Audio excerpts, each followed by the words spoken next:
Reservation అమలై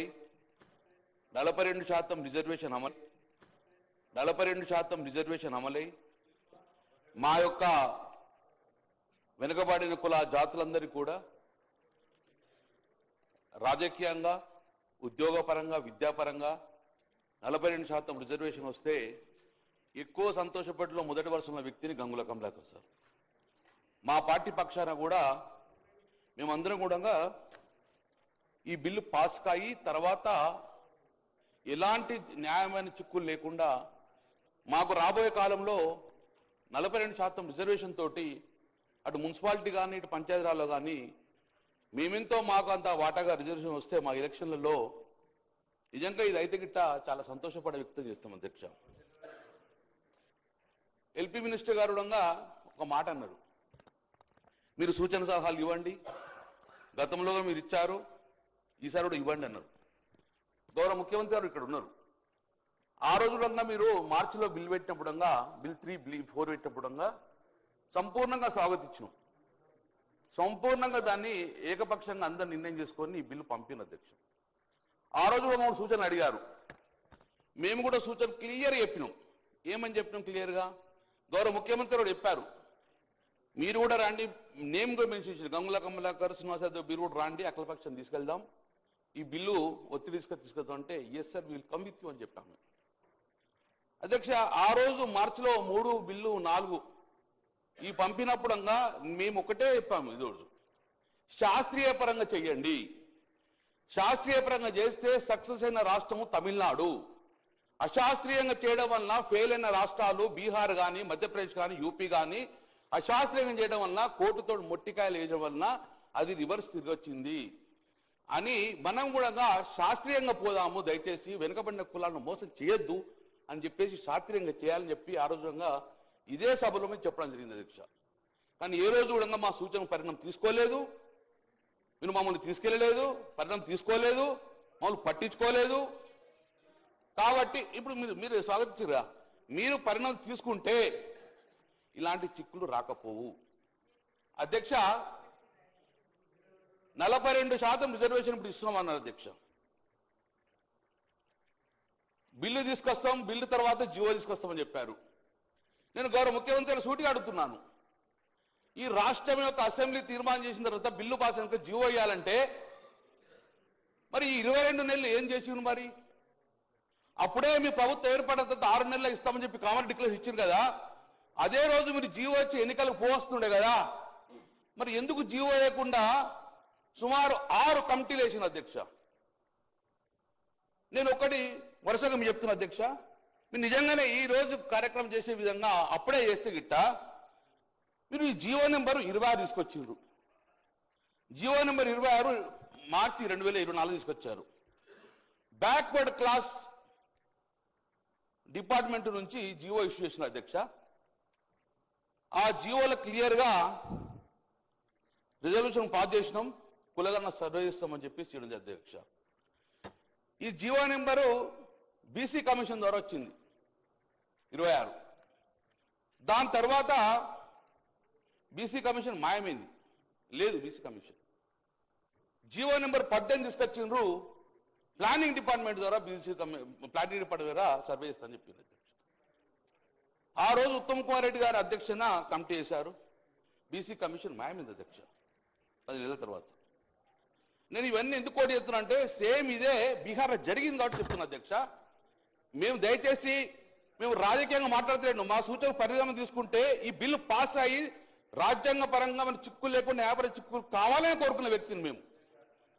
కాబట్టి GO number 18 తీసుకొచ్చారు అధ్యక్ష.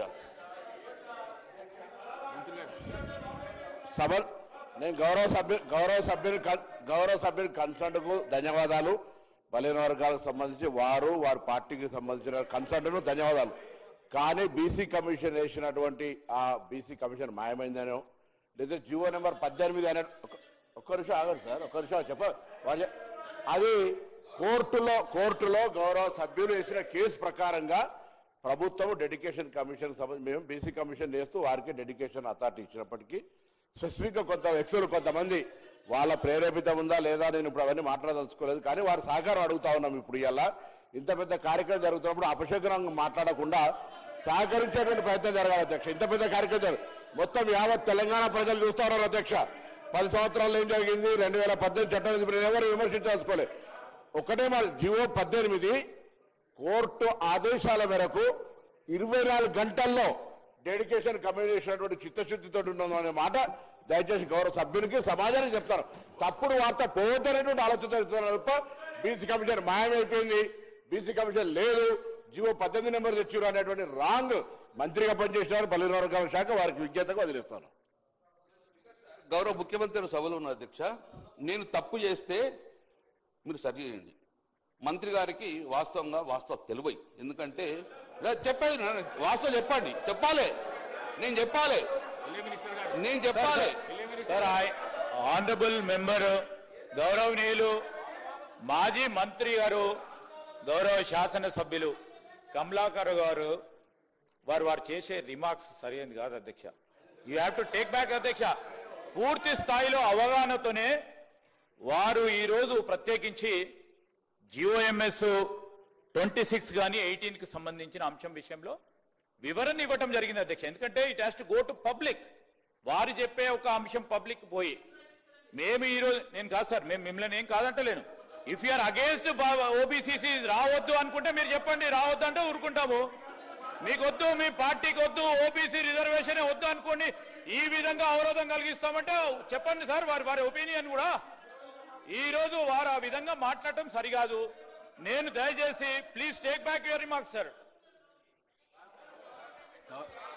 గౌరవ సభ్యులు కమలాకర్ గారు, గతంలో మీరు మంత్రి పదవి చేశారు. ఒక మంత్రికి తెలియదనడము సమంజసం కాదు.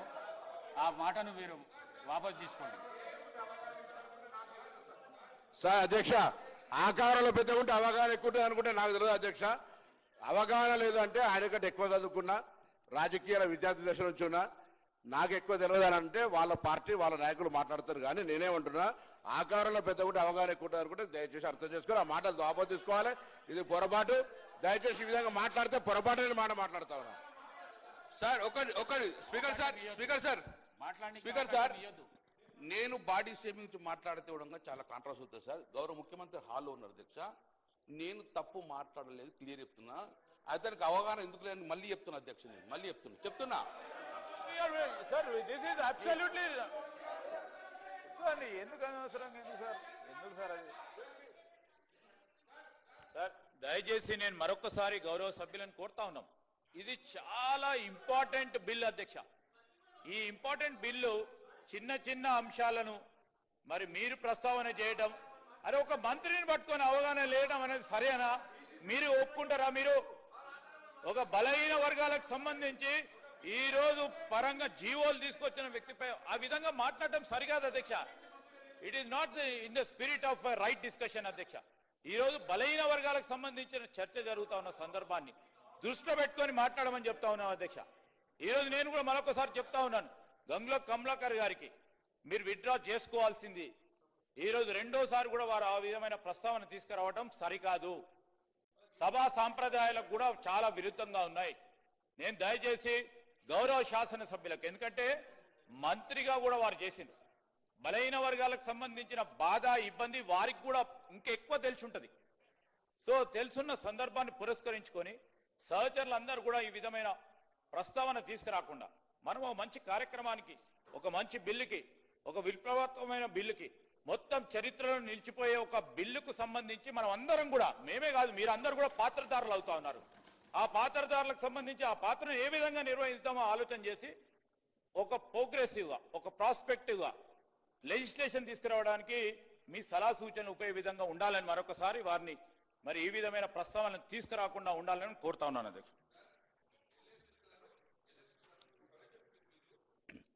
మీరు ప్రవేశపెట్టిన బిల్లు గంగుల కమలాకర్ అదే సార్, మీరు వన్ మినిట్ గంగుల కమలాకర్ గారు 1 మినిట్. ఢిల్లీ మినిస్టర్ గారు రెండోసారి మీకు రిక్వెస్ట్ చేసిండ్రు, ఆ వర్డ్స్ ఏవైతున్నాయో అవి విత్డ్రా చేసుకోండి. మీరు కూడా గతంలో మంత్రిగా పనిచేశారు. తెలియదు అనడం సమంజసం కాదు. దయచేసి విత్డ్రా చేసుకోండి. కేటీఆర్ గారు ప్లీజ్ ఇది ఇంపార్టెంట్ బిల్లు. కేటీఆర్ గారు ఇది ఇంపార్టెంట్ బిల్లు. దయచేసి స్పీకర్ సార్ మీరు కూడా మా హక్కులు కాపాడాలి అధ్యక్ష. మీరు మీరు మీరు కూడా మా హక్కులు కాపాడాలి. ప్రతి మాట్లాడిన కొద్దీ మీరు మాకు అవకాశం ఇచ్చి స్పీకర్ సార్ మీరు మాకు అవకాశం ఇచ్చిర్రు.